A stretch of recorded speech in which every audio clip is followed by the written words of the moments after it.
Il est 7h dans les studios de ZAEFM, mais quand il est 7h, c'est le tout premier journal de votre radio. Le journal.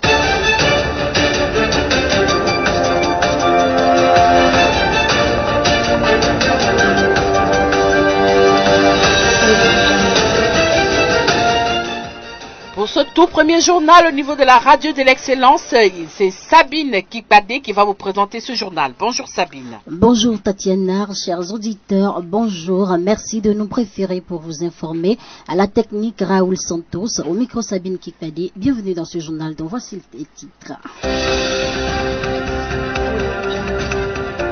Le problème domanial, un véritable casse-tête au Bénin, que dit la réforme foncière à ce propos? Élément de réponse dans ce journal.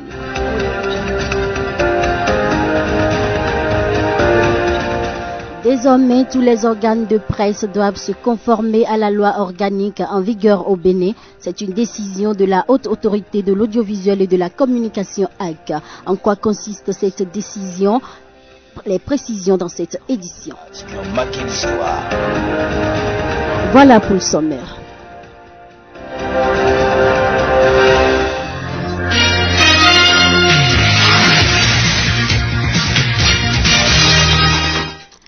Comme dans bon nombre de pays africains, la question de l'accès à la terre est cruciale et malheureusement le Bénin n'échappe pas à cette situation. Au Bénin, lorsqu'on évoque cette question, les visages des uns et des autres se crispent et l'on peut lire un certain désarroi au niveau des cœurs. À ce jour, chaque Béninois et Béninoise a entendu parler d'une escroquerie liée à la terre, un fléau qui ralentit, qu'on le veuille ou non, le développement du pays. Sous d'autres cieux, le foncier est au cœur de toutes les politiques de développement. C'est d'ailleurs la raison pour laquelle l'État béninois a décidé de mettre les bouchées en définissant une politique nationale en matière foncière et domaniale. Pour plus de détails, écoutons Xavier Zola, juriste et expert en foncier.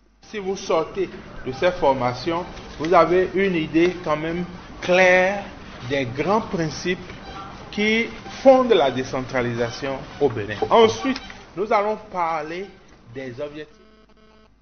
Zola. Franck, le 1 là, non, c'est Zola, j'ai écrit.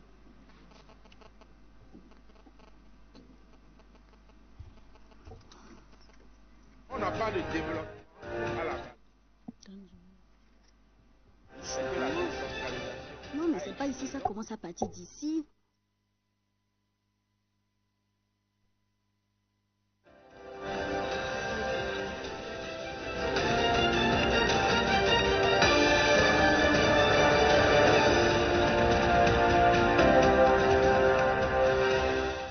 Le journal.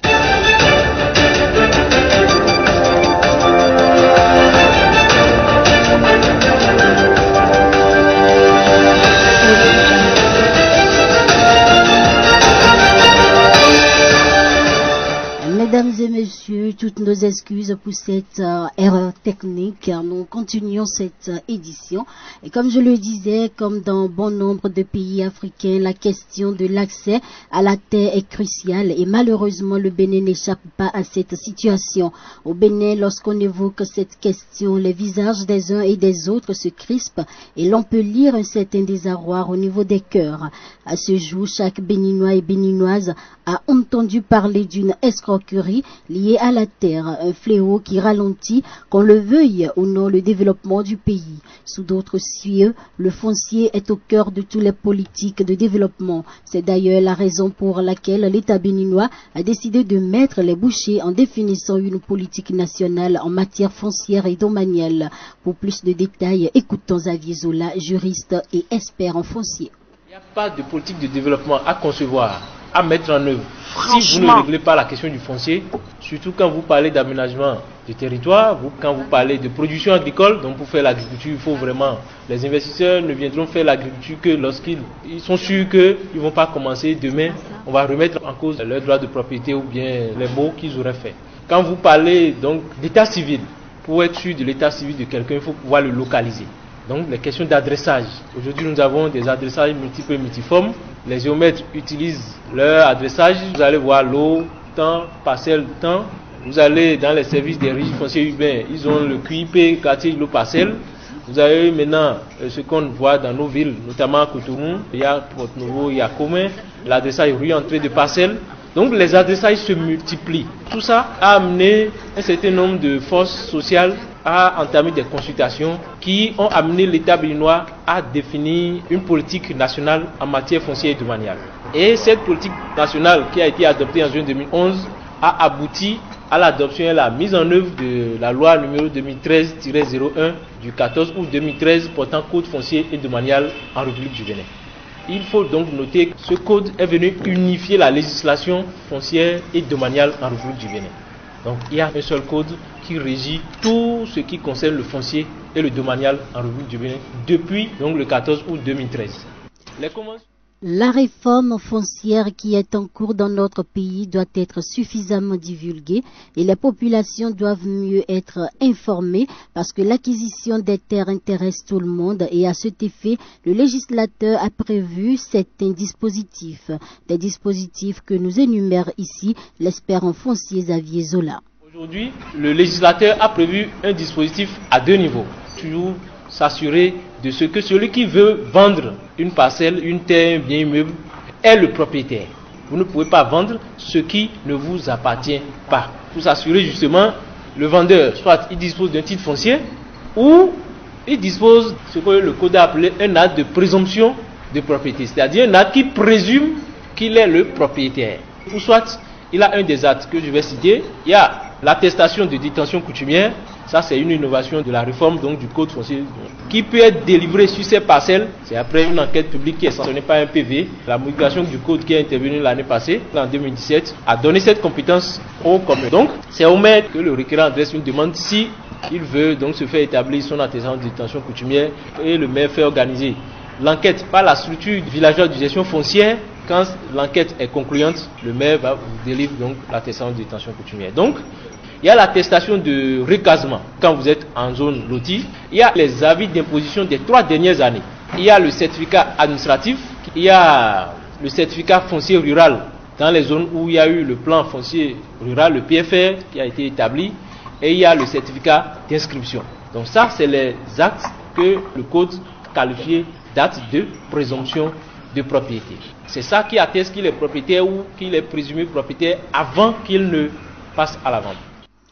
Concernant l'acquisition de la propriété foncière, l'expert a ajouté que de nouvelles règles régissent désormais la formalisation des transactions foncières et ce depuis 2013 au Bénin, mais il a profité pour mettre un accent particulier sur les conventions de vente. Les conventions de vente sont juste des contrats qui viennent sanctionner une transaction pour attester que le bien immeuble, la terre, est passé donc du vendeur à l'acheteur. C'est pour ça qu'il est toujours demandé à tous les détenteurs de conventions de vente de faire enregistrer donc leurs conventions. Les conventions enregistrées vont primer sur les autres. Il faut noter que tout ce qui est en train d'être fait, il y a tous les titres fonciers, on en a environ 45 000 dans le pays, tous ces titres fonciers qui sont en train d'être numérisés en ce moment. Une fois que ce processus de numérisation va finir, on sera sûr par exemple que tous les titres fonciers, vous pouvez vérifier leur authenticité ou non. Il n'y aura plus, comme on entend souvent ici et là, qu'il y a de faux titres fonciers qu'on délivre dans les rues. Ce ne sera plus possible parce que quand quelqu'un vous produit un titre foncier, vous pouvez aller vérifier dans la base de données. Ça c'est un. Deuxième chose, il y a le cadastre sur lequel il y a un travail qui se fait et qui va amener un enregistrement de toutes les parcelles dotées ou non de titres fonciers sur l'ensemble du territoire national. C'est à partir de ce moment vraiment qu'on pourra être sûr que chaque parcelle a un numéro unique parcellaire à l'étape actuelle. C'est pour ça que le code a insisté pour que le vendeur doit pouvoir prouver qu'il a un titre foncier sur la parcelle ou sur le bien immeuble ou qu'il est présumé propriétaire avant de vendre. Parce que vous ne pouvez pas vendre ce qui ne vous appartient pas. Et je crois que ce n'est pas vraiment évident de dire bon, il n'y a pas eu de convention, même enregistrée sur une même parcelle. C'est parce que là. La terre est un bien précieux, mais une terre sécurisée, c'est encore meilleur. Tâchons tous d'être informés sur la réforme foncière dans notre pays. Il y va de notre intérêt à tous. C'était un reportage de Billy Laibi. Le régime de déclaration et autorisation des organes de presse au Bénin est plus que d'actualité. Aujourd'hui, les professionnels des médias sont confrontés à une décision prise par la haute autorité de l'audiovisuel et de la communication AC. Cette décision intime l'ordre aux organes de presse de se conformer à la loi organique en vigueur au Bénin. Donc, contrairement à ce que pourrait croire bon nombre de professionnels des médias, le ministère de l'Intérieur ne délivre plus aucune autorisation concernant le régime de déclaration et autorisation des organes de presse au Bénin. Mais vu l'inertie observée par la HAC à ce propos, certains professionnels des médias en ont profité au maximum et pointent par la même occasion un doigt accusateur vers l'institution HAC, une situation que l'ancien conseiller à la HAC, Agapit Maforikan, n'admet guère. Il s'explique. C'est parce que les HAC sont restés apathiques, tout comme les citoyens. Qui faut qu'on a attendu maintenant pour parler de la déclaration de la HAC. Normalement, le ministère de l'Intérieur cesse d'exister depuis que la loi organique de la HAC a dit que les pièces de la loi 72 sont déposées auprès de la HAC. Depuis la loi organique de 92, on a produit un document. Le document n'est pas sorti. Avec le mandat de Donata, ils l'ont sorti. Et c'est comme ça qu'ils ont commencé par sortir les journaux ayant une existence légale. Quand ils commencent par sortir les journaux ayant une existence légale, c'est qu'ils s'approprient le droit. Mais le ministère de l'Intérieur a continué. Le ministère de l'Intérieur doit être informé. La loi l'a dit. L'article 183 de la loi 2015-7 a précisé les pièces de la déclaration. L'article 184 a dit la HAC notifie la déclaration préalable et toutes les modifications au ministère de l'Intérieur et au procureur de la République territoriale. Donc normalement, il faut que les gens appliquent la loi. Demandez à la HAC de vous notifier ça. Et ils doivent pouvoir le faire. Je pense que nos tests n'ont aucun problème. La loi 2015-7 n'est peut-être pas allée plus loin, mais déjà, le cadre légal, il est meilleur. La HAC ne constitue pas pour moi un problème, là, je n'ai jamais constitué un problème.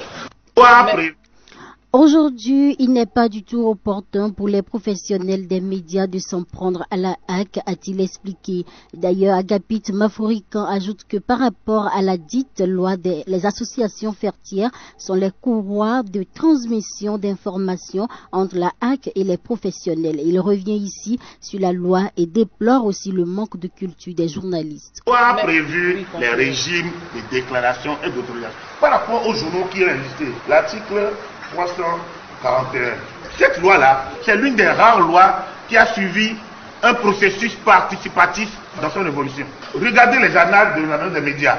UPMB, regardez-vous les annales. PMP a regardé les annales. ODEM, regardez les annales. Combien de séminaires on n'a pas fait? Combien de validations on n'a pas fait? Combien de propositions on n'a pas fait? On a eu le temps d'apporter suffisamment d'informations dans ces documents. Ce qui est là n'est peut-être pas meilleur. Déjà, même à sa promulgation, elle était déjà dépassée en bien des endroits.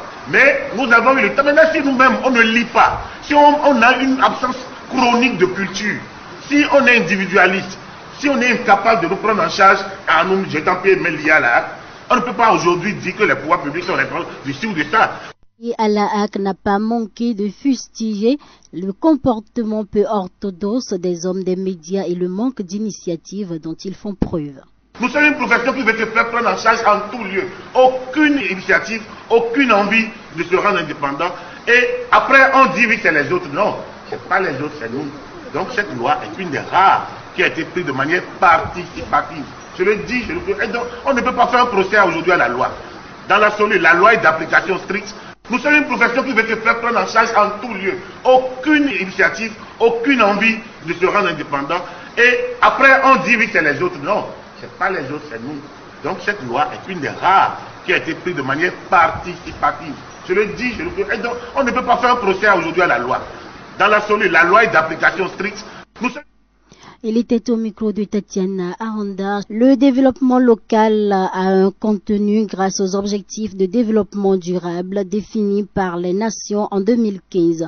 Aujourd'hui, force est de constater que la majorité des cibles se trouvent dans les compétences de collectivités territoriales. Mais pour être au parfum de cette réalité, il faut non seulement comprendre, mais aussi être informé. C'est donc grâce à cela que l'on peut facilement comprendre les principes de base de la décentralisation. Après donc quelques années de pratique, il urge que le citoyen de façon générale et les hommes des médias en particulier s'imprègnent mieux de la décentralisation. Ce sera tout pour cette édition, mais avant, voici le rappel des titres.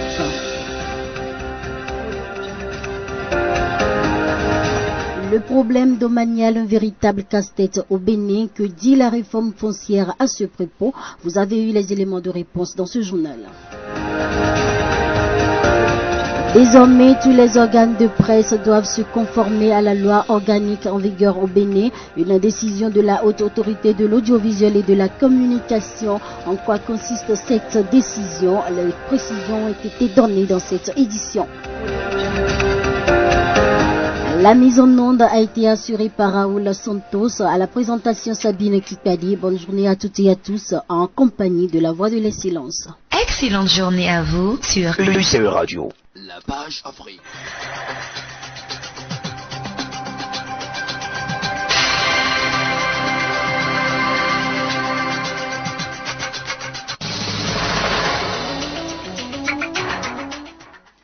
Bonjour Philippe.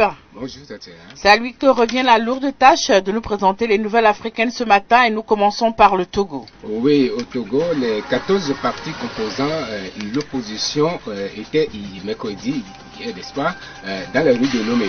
Et ils ont été renforcés par les syndicats de la santé et de l'éducation. L'objectif est de marcher contre 50 ans de règne sans partage et pour l'alternance au pouvoir. Dans le même temps, Tatiana nous dit que les jeunes de la mouvance étaient aussi dans le mouvement. Ils ont marché également eux-mêmes et réclamaient, eux autres, l'harmonie et la paix pour le développement du Togo. C'était vraiment une fête.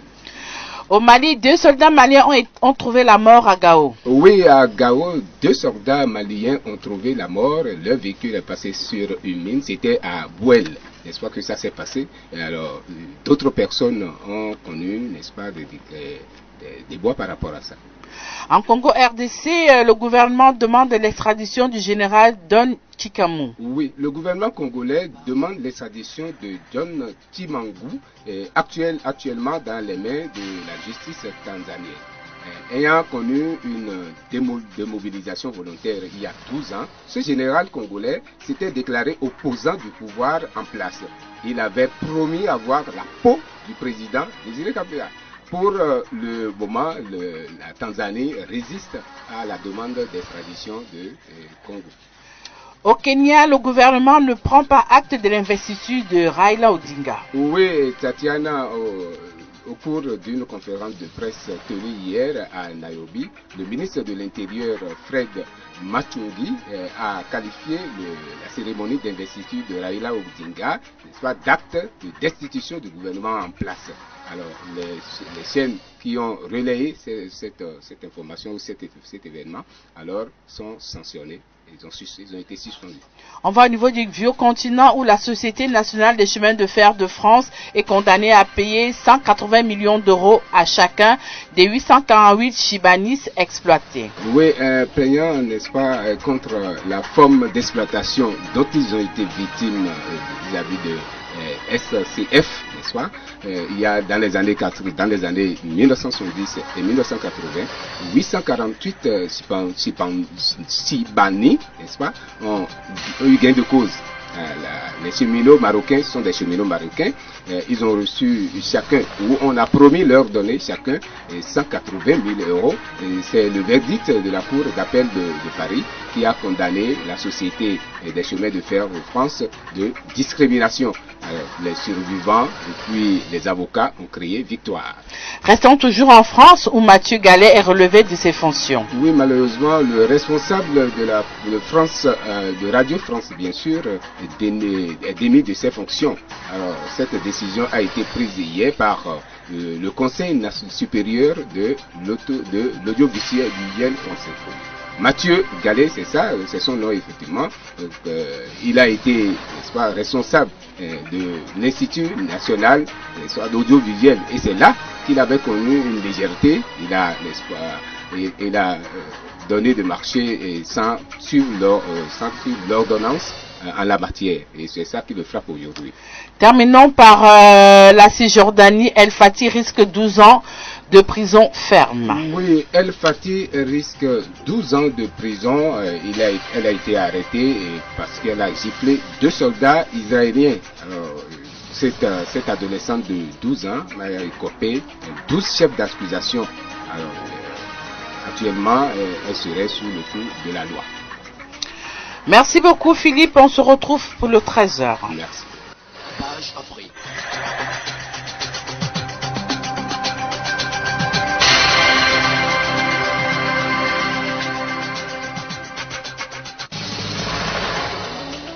Le sport. Tout le sport. C'est sur la voie de l'excellence. La page sportive nous sera présentée ce matin par Jean-Luc Dagan. Bonjour. Bonjour Tatiana. Affiche de la grande finale du CHAN 2018. Oui, Maroc-Nigeria, c'est bien l'affiche de la grande finale du championnat d'Afrique des Nations 2018 qui se déroule du côté du Maroc. L'équipe du Maroc a battu en demi-finale la modeste équipe de la Libye. Quant au Nigeria, il a eu son ticket en battant l'équipe du Soudan. Il faut dire que la grande finale du CHAN 2018 aura lieu le dimanche prochain. Coupe de la Ligue, Monaco gagne Montpellier. 2-0, c'est par ce score que le club de la Principauté a pris le dessus hier lors de la demi-finale de la Coupe de la Ligue. Les 2 buts de l'AS Monaco ont été l'ouvrage du Colombien Radamel Falcao. La finale de la Coupe de la Ligue mettra aux prises Monaco et le Paris Saint-Germain. Merci beaucoup Jean-Luc, on se retrouve à 13h pour une page sportive plus détaillée. Exactement. Merci beaucoup. Excellente journée à vous sur UCE Radio, la une des journaux.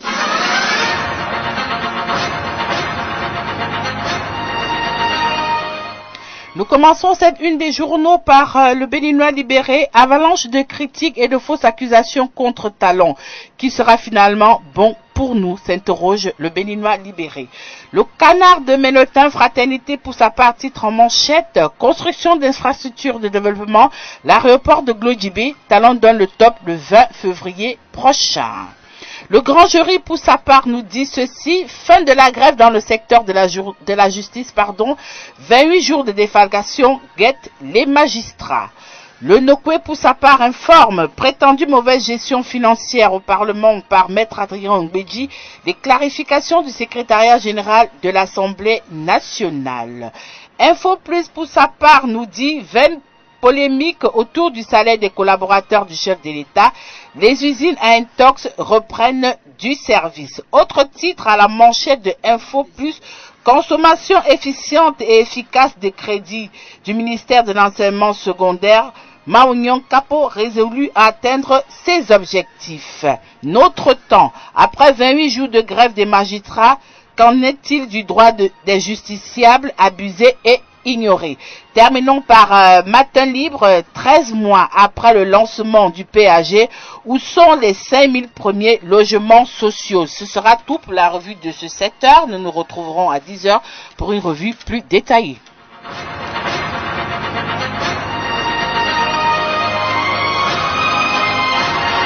L'invité du jour, c'est sur la matinale. L'invité du journal de ce jeudi est Gildas Monou, docteur en droit privé.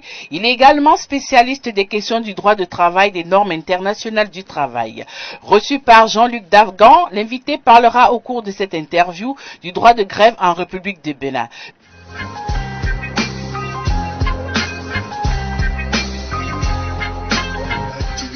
Envie d'appuyer des revendications professionnelles et envie de défendre les intérêts matériels et moraux d'une certaine catégorie de travailleurs. En tant que tel, la grève est un moyen essentiel de défense des intérêts des travailleurs. Elle a son assise à l'article 31 de la Constitution qui prévoit que l'État garantit le droit de grève. Mais les dispositions de ce même article prévoient in fine que les conditions de jouissance et d'exercice de ce droit de grève sont prévues et encadrées par le législateur. Il s'agit là d'un droit certes fondamental, mais d'un droit qui n'est pas intangible à partir du moment où il peut faire l'objet d'assouplissement et d'aménagement et d'exception de la part du législateur. C'est ainsi que le législateur a déjà pris en 2002 une loi portant conditions d'exercice du droit de grève en République du Bénin. Le champ d'application de cette loi numéro 2001-09 du 21 juin 2002. Les dispositions de la présente loi s'appliquent au personnel civil, de l'État et des collectivités territoriales, ainsi qu'au personnel des établissements publics, semi-publics ou privés, à l'exception des agents à qui la loi interdit expressément l'exercice du droit de grève. Le législateur lui-même a prévu que le retrait du droit de grève fait partie des modalités d'aménagement de ce droit-là. On peut le restreindre, on peut le limiter et on peut le supprimer. Beaucoup de gens ne prennent pas en considération cette portion de phrase de l'article 2 de la loi portant droit de grève en République du Bénin. C'est sur cette base que le législateur, quelques années plus tôt, sous la présidence de son Excellence le Président Yahi, on avait assisté au retrait de grève à des paramilitaires, en l'occurrence les douaniers. Oui, Monsieur Monou, que pensez-vous du fait que le gouvernement veuille faire appel aux anciens magistrats? Ce n'est pas une pratique inédite. Je ne suis pas totalement dans l'économie de cette réforme pour en apprécier véritablement les tenants et les aboutissants. Il y a ce qu'on appelle ailleurs les magistrats honoraires, mais pour qu'on en vienne à solliciter des magistrats qui ont admis à faire valoir leur droit à la retraite, cela suppose qu'il y a non seulement un déficit qualitatif et quantitatif de magistrats expérimentés dans la fonction publique. Est-ce que c'est actuellement le cas? Vous comprendrez que je ne puisse pas opiner là-dessus, étant entendu que je n'ai pas les données qui ont commandé cette réforme-là. La justice béninoise est-elle à la croisée des chemins? La jouissance ou non du droit de grève, est-ce qu'elle renforce l'indépendance du pouvoir judiciaire? La grève est un moyen pour appuyer les revendications d'une certaine catégorie de travailleurs. Mais en tant que tel, je l'ai dit, la grève n'est pas intangible. Les magistrats constituent ce qu'on appelle le pouvoir judiciaire et en tant que tel, ils sont un pilier essentiel de l'État et ils exercent même une fonction d'autorité au nom de l'État. C'est donc à la fois un service essentiel et stratégique. Sur cette base, on peut considérer qu'une cessation collective, concertée, de façon intempestive et prolongée est de nature à saper le fonctionnement régulier des organes de l'État. Et de ce point de vue, on peut penser à bon droit qu'il n'est pas illégitime d'encadrer, de supprimer le droit de grève aux magistrats. Bien entendu, il faudra envisager des garanties compensatoires pour qu'on n'aboutisse pas à un musellement de la langue et des voix dans la magistrature. Et je suis sûr que ces garanties compensatoires qui peuvent consister à des procédures arbitrales indépendantes qui permettraient quand même au troisième pouvoir de dire ce qui ne va pas quand il le faudra. Merci beaucoup à Jean-Luc. Je rappelle que l'invité du journal de ce jeudi était Gildas Monou, docteur en droit privé. Il est également spécialiste des questions du droit de travail dans les normes internationales du travail. Il était reçu par Jean-Luc Dagan. Avec Jean-Luc, l'invité a parlé du droit de grève en République du Bénin. À présent, l'instant chronique. La chronique du jour. Pectorale est parfaite. En vos noms et le nôtre, retournons à l'école. Le mardi 18 janvier 2018, une décision d'exclusion de 2 filles a été rendue publique. Il s'agit de Pectorale et parfaite, étudiantes à HECM. Qu'ont-elles fait? Elles ont tenu des propos obscènes, pornographiques, selon les thèmes du conseil de discipline siégeant pour leur exclusion. En effet, les 2 étudiantes ont tourné une vidéo de 27 secondes pour répliquer à d'autres filles étudiantes de l'UCAO dans le cadre d'un challenge lié aux mœurs légères. La décision d'exclusion des 2 étudiantes pose 2 problèmes majeurs. Un problème d'éducation et un problème de pédagogie. Problème d'éducation parce que l'université n'est pas seulement le lieu où on vient apprendre, c'est aussi le lieu où on éduque. L'université, c'est le prolongement de la famille. Par conséquent, il y a des erreurs qu'on doit accepter, corriger, parce que l'enfant qui naît ne procède pas étape avant de devenir adulte. Et c'est cela le processus de l'éducation. Ne pas comprendre que l'université est le prolongement de la famille, c'est choisir la voie de la facilité. En procédant à l'exclusion de ces 2 filles, qui certes ont commis un acte répréhensible, l'université se renie, car elle n'est pas seulement l'univers des sciences, elle est aussi l'univers où l'âme se forge, où l'esprit s'affine. Ce n'est pas seulement l'esprit de géométrie. Et en refusant de donner une seconde chance à Pertural et Parfaite et aux autres filles, HECM a renoncé à sa vocation, la vocation de faire des étudiants des citoyens de demain. Le citoyen de demain, c'est celui qui a pris part l'expérience du feu, c'est celui qui a réussi à commettre des erreurs, mais c'est rétabli de ces erreurs par des sanctions exemplaires. L'exclusion n'est pas une sanction exemplaire, car l'exclusion ouvre la porte à d'autres fléaux, comme par exemple le suicide, comme par exemple le doute permanent de soi, comme par exemple l'estime de soi qui est désormais saccagée. Il faut donner une chance aux étudiantes en leur demandant de se repentir. Le repentir est essentiel, car quand il est sincère, ça ouvre des portes, ça ouvre d'autres perspectives pour la personnalité. Et l'exclusion ne peut qu'être qu'un cas extrême. Si à chaque incatade, l'université doit procéder à l'exclusion, c'est qu'elle n'a pas la compétence de sa compétence. Et ne pas avoir la compétence de sa compétence, c'est se détourner de la pédagogie prospective. Et qu'est-ce qu'est la pédagogie prospective? Elle met l'étudiante au cœur de l'avenir. Elle met l'étudiante au cœur du projet éducationnel, en lui donnant la chance de s'auto-réguler, en lui donnant les outils nécessaires de se remettre en cause, mais d'entamer un nouveau parcours. L'exclusion, elle n'est pas la chose la mieux partagée. L'exclusion, elle n'est pas un encouragement aux différentes politiques éducatives en cours dans notre pays. L'ONU, l'UNICEF, l'UNESCO continuent de demander la scolarisation des jeunes filles. Pendant ce temps, les filles qui ont réussi à passer les étapes, les tamis du primaire, du secondaire, les voilà arrivées à l'université et à la moindre incatade, liées au temps, les tics, le temps, les réseaux sociaux, on les exclut. On ne rend pas honneur à l'effort de l'État, à l'effort de l'humanité, de faire de nos filles les mères de nos familles, de faire de nos filles l'avenir. Car une femme éduquée, une femme instruite, une femme qui a un niveau supérieur, c'est toujours un gage de sécurité pour la famille.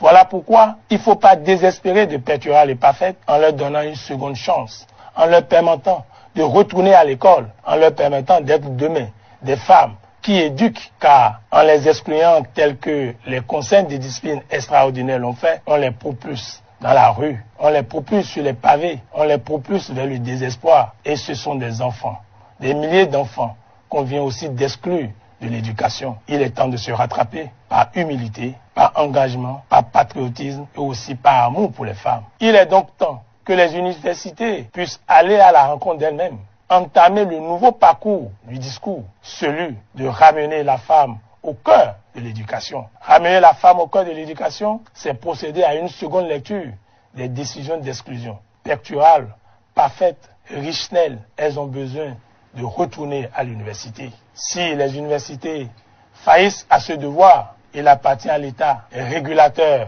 de l'enseignement, régulateur de tout et de la vie, de prendre ses responsabilités. Prendre ses responsabilités, c'est donner une seconde chance à Pertural, à Parfaite, à Richnel et à toutes ces filles qui ont été abusées, soit par un cul d'âme, soit par les manipulations technologiques pour leur permettre d'éduquer une famille, d'éduquer des enfants parce qu'elles sont des mères potentielles. Merci pour votre aimable attention.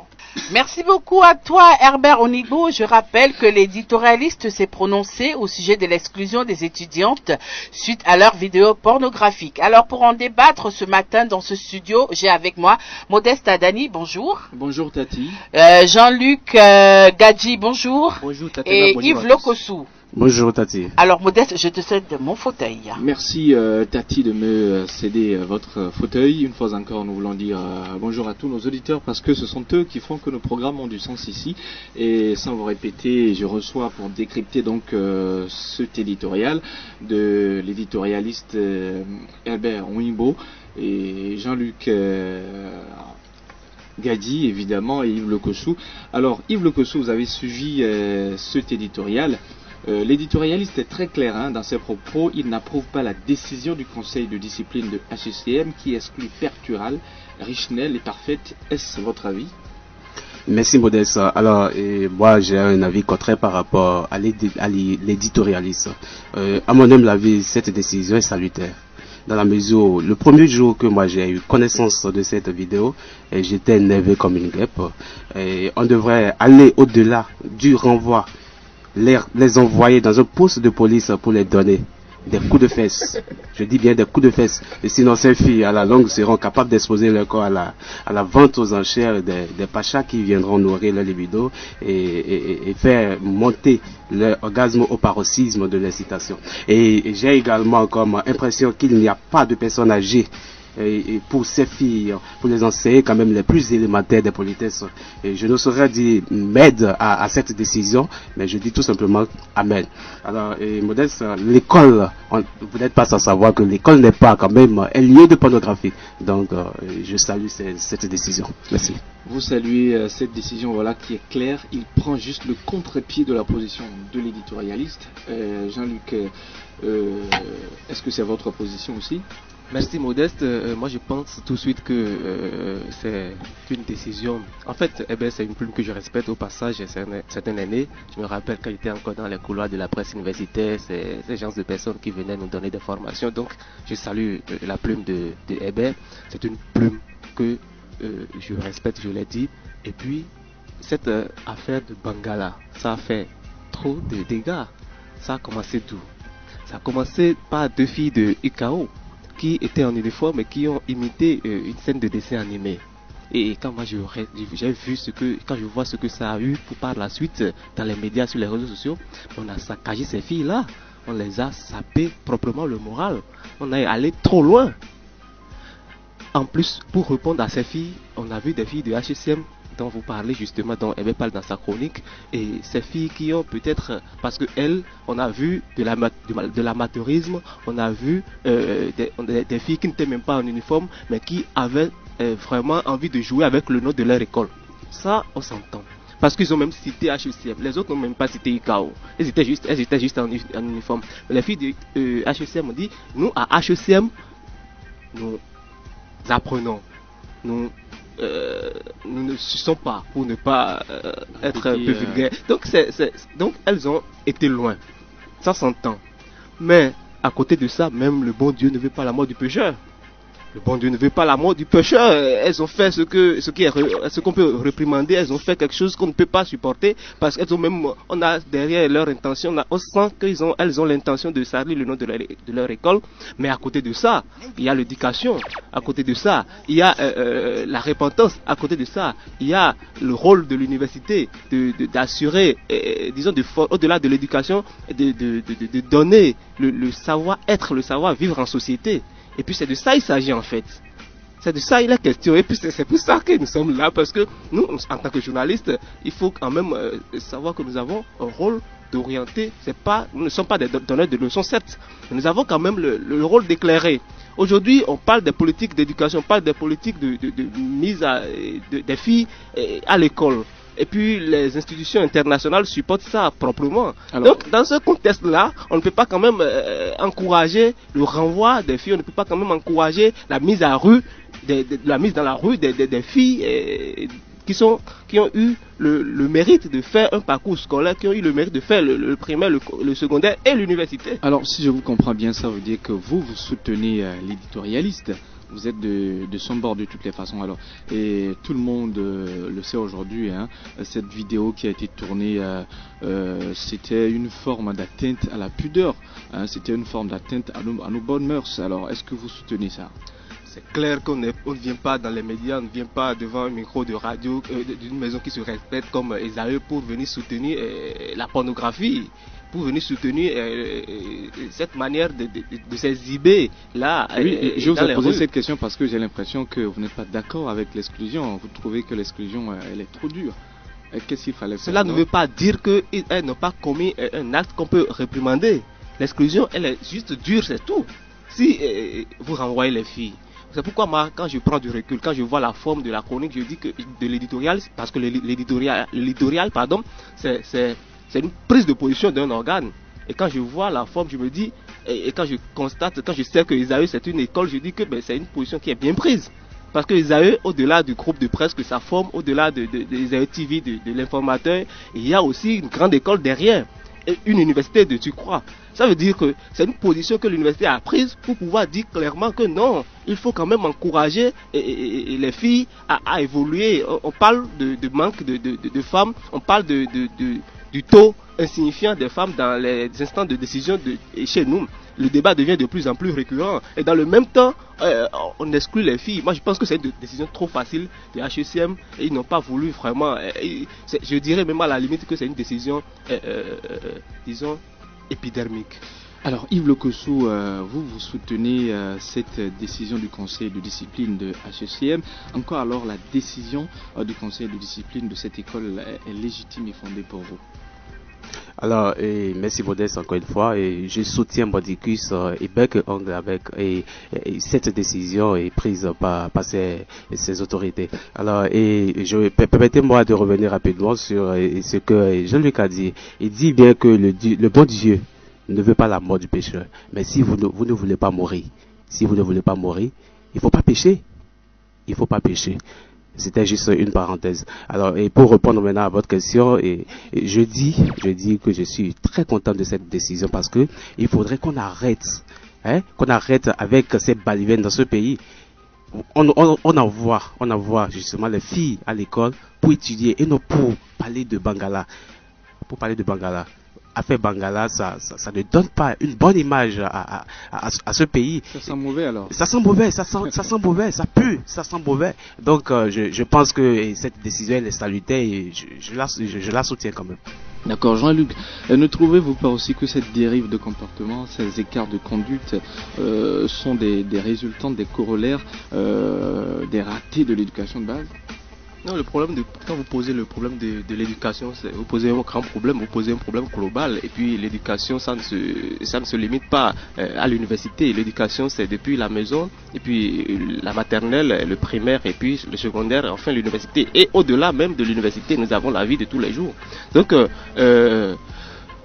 le sujet en question, le sujet de Bangala, tel que c'est fait, tel que j'ai énuméré au début de mon exposé ici, tel que ça se présente, surtout pour le cas des filles de HECM, qui, eux, personne ne leur a rien demandé. Contrairement aux filles de UKO qui, elles par exemple, imitaient une scène de dessin animé. Les filles se sont levées comme, je ne sais même pas, elles n'étaient même pas en uniforme.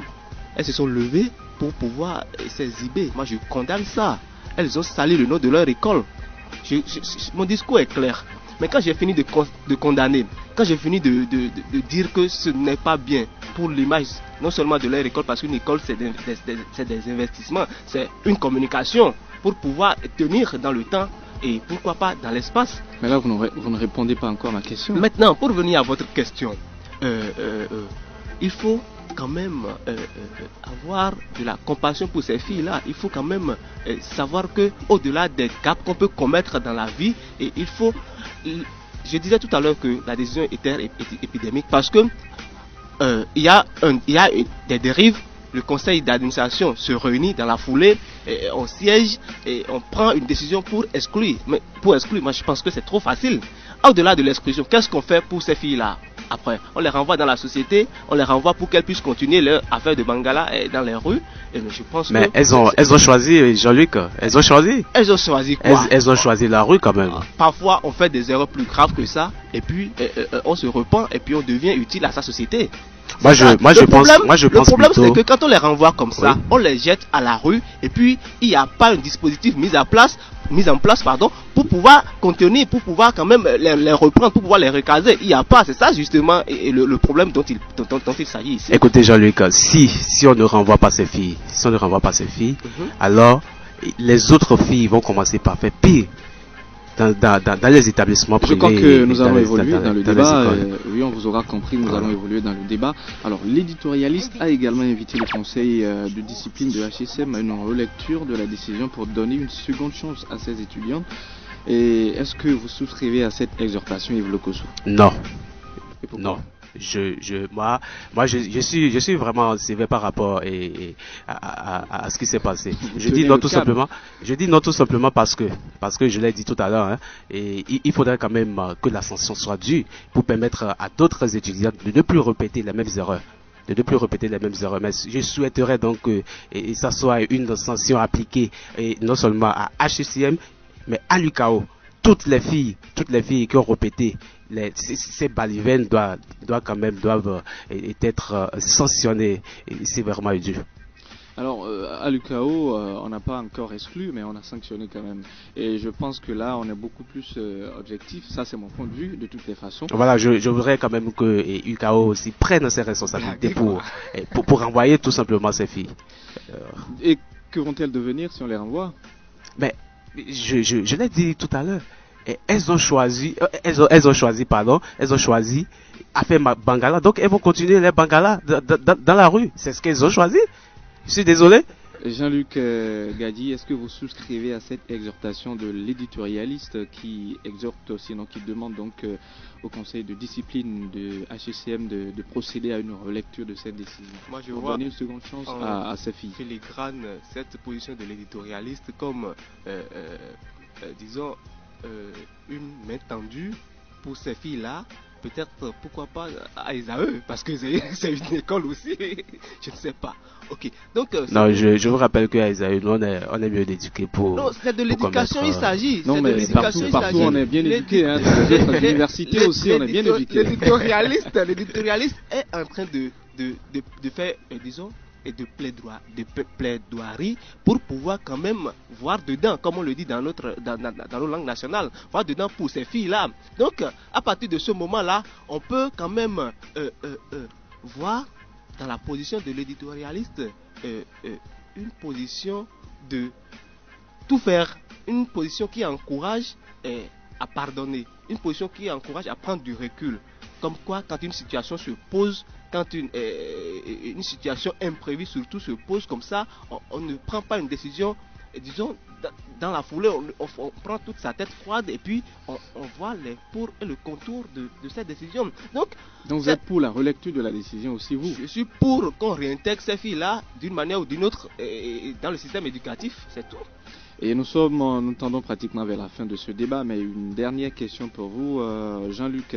Pensez-vous que l'État peut vraiment quelque chose dans ce cas d'espèce? Parce que l'éditorialiste a invité l'État, sinon qu'il a interpellé même l'État, parce que pour lui, l'université est démissive. Qu'est-ce que l'État peut dans ce cas d'espèce? Et c'est là que je m'en vais vous surprendre. Parce qu'en réalité, ce qui se passe ici dans notre environnement, disons éducatif, c'est quelque part l'État qui a encouragé ça.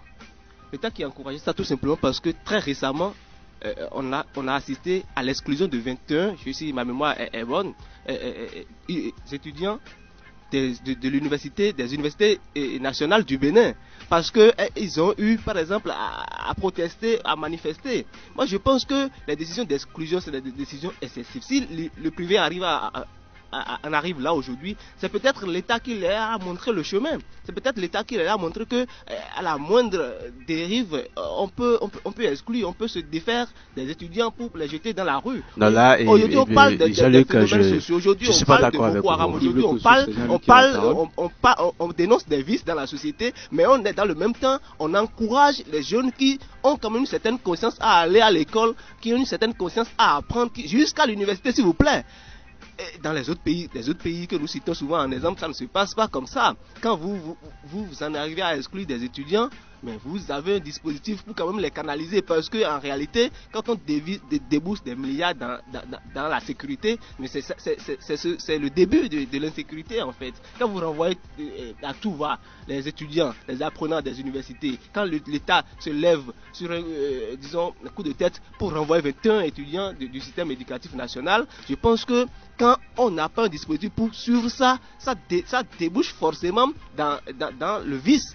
Et c'est de ça il s'agit. Donc, si le privé arrive là aujourd'hui, c'est peut-être l'État qui a peut-être ouvert les vannes. Alors, merci Jean-Luc. Yves Lequessou, vous pensez aussi que l'État peut quelque chose vraiment par rapport à cette situation? Qu'est-ce que l'État peut selon vous? Oui, mais merci Modeste. Jean-Luc, dans son intervention tout à l'heure, a jeté les torts sur le dos de l'État. Je ne suis pas du tout d'accord avec Jean-Luc parce que c'est deux choses différentes. Le sujet du campus, le sujet de l'université d'Aboubacar est totalement différent du sujet de UKO, de l'affaire Bangala. D'accord? Donc, nous ne sommes pas là quand même pour mélanger les faisceaux, hein. Donc, je pense que, monsieur Jean-Luc, il vient de mélanger les faisceaux. Alors, je pardonne donc à votre témérité. Et moi, je pense que l'État n'a rien à faire sur cette décision.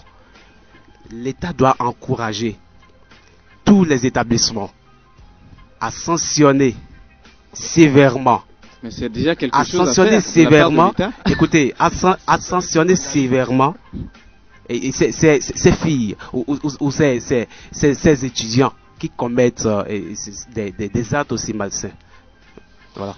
Ok, quelque part aussi à la part des réseaux sociaux, hein, qu'est-ce que vous donnez comme conseil à nos chers étudiants, nos chers élèves pour qu'on n'en arrive plus là? Voilà, et parlant même des réseaux sociaux, et moi je pense que n'importe qui se lève aujourd'hui, qui a l'espèce sonnante et trébuchante, et s'approvisionne en portable de luxe. Et je me demande même là où il trouve l'argent, parce que nous parlons de la morosité économique au pays. Alors, et ces filles également qui achètent des portables et qui font... C'est pas des filles seulement, hein, voilà, oui, justement, bon, tout le monde, hein, je parle de tout le monde en général, et qui font de n'importe quoi avec ces portables, des poses pas possibles. Les portables sont devenus aujourd'hui, les réseaux sociaux sont devenus aujourd'hui des réseaux sexuels, si vous pouvez me permettre le thème, parce que si à chaque fois vous connectez, c'est de n'importe quoi, l'éducation, c'est pourquoi je reviens encore sur l'éducation pour dire que les parents doivent s'occuper quand même de leurs enfants et leur donner les plus élémentaires des politesses à la maison, parce que le constat est désolant aujourd'hui. Et si nous prenons par exemple et tout ce qui se passe dans le pays comme actes sexuels que les gens commettent dans les rues, mais c'est pas possible. Donc je pense que l'État pour ces filles doit quand même se faire consulter par des psychiatres pour vérifier s'il n'y a pas quelques arrayés qu'elles sont des malades, dans leur tête. Malades mentales. Vraiment, physiquement malades. De toutes les façons, on vous aura compris. Qu'est-ce que vous proposez pour assainir l'usage des réseaux sociaux? Parce que ils ont eu également une large part de contribution dans cette affaire de Mangala. Oui, d'abord, contrairement à Yves, moi je pense plutôt qu'on n'a pas besoin d'argent pour avoir accès aux réseaux sociaux aujourd'hui. On n'a pas besoin d'argent parce que les portables, ça ne coûte pratiquement rien pour avoir Facebook. Là, on a besoin d'argent. Si vous n'avez pas de l'argent, vous ne pouvez pas vous approvisionner. Et en plus de ça, je pense que les réseaux sociaux ne sont pas aussi, disons, quand on prend, nous sommes dans une sous-région. Quand on prend la Côte d'Ivoire par exemple, quand on prend le Nigeria, quand on prend même le Togo tout près, le Bénin est loin par rapport à ce qui se passe sur les réseaux sociaux. Cela voudra dire qu'on veuille ou pas, les réseaux sociaux vont s'imposer. Maintenant, la vraie question, la bonne question si vous voulez, c'est comment faire pour contenir ça, c'est comment faire pour contenir les dérives. C'est de là et on revient à notre sujet. Les premières filles, elles ont été tout simplement victimes parce que elles ne faisaient pas cette vidéo-là. Moi j'ai cherché, nous sommes journalistes par ailleurs, moi j'ai cherché et moi j'ai compris qu'elles ont imité juste et c'est même quelqu'un d'autre qui a balancé ça sur les réseaux sociaux. Ça veut dire que l'intention au départ n'était pas quand même de faire ce buzz-là, l'intention n'était pas de nuire à leur collège. Donc elles ont tout simplement été victimes. Donc la question des réseaux sociaux, là, elle a toute sa place dans ce débat. Comment on fait? Comment fait l'État? Comment fait l'ARCEP? Et tous les institutions, tous les organes qui sont chargés de réguler ça. C'est une grosse question. C'est une question d'actualité. Moi je pense que l'État doit réfléchir autrement pour pouvoir trouver des moyens pour mieux canaliser, pour mieux contenir les dérives qui peuvent advenir sur les réseaux sociaux tout simplement. Merci à toi Jean-Luc, merci à toi Yves Lokossou. Merci Modeste, c'est moi. Et Tati, voilà, c'est ici que prend fin notre débat de ce matin qui a porté donc sur l'éditorial de notre cher aîné Herbert Ouimbo. Merci. Salut au passage. Merci beaucoup Modeste pour cette modération. Je rappelle que l'éditorial de ce matin est un chef-d'œuvre de Herbert Onibo. L'éditorialiste s'est prononcé au sujet de l'exclusion des étudiantes suite à leur vidéo pornographique.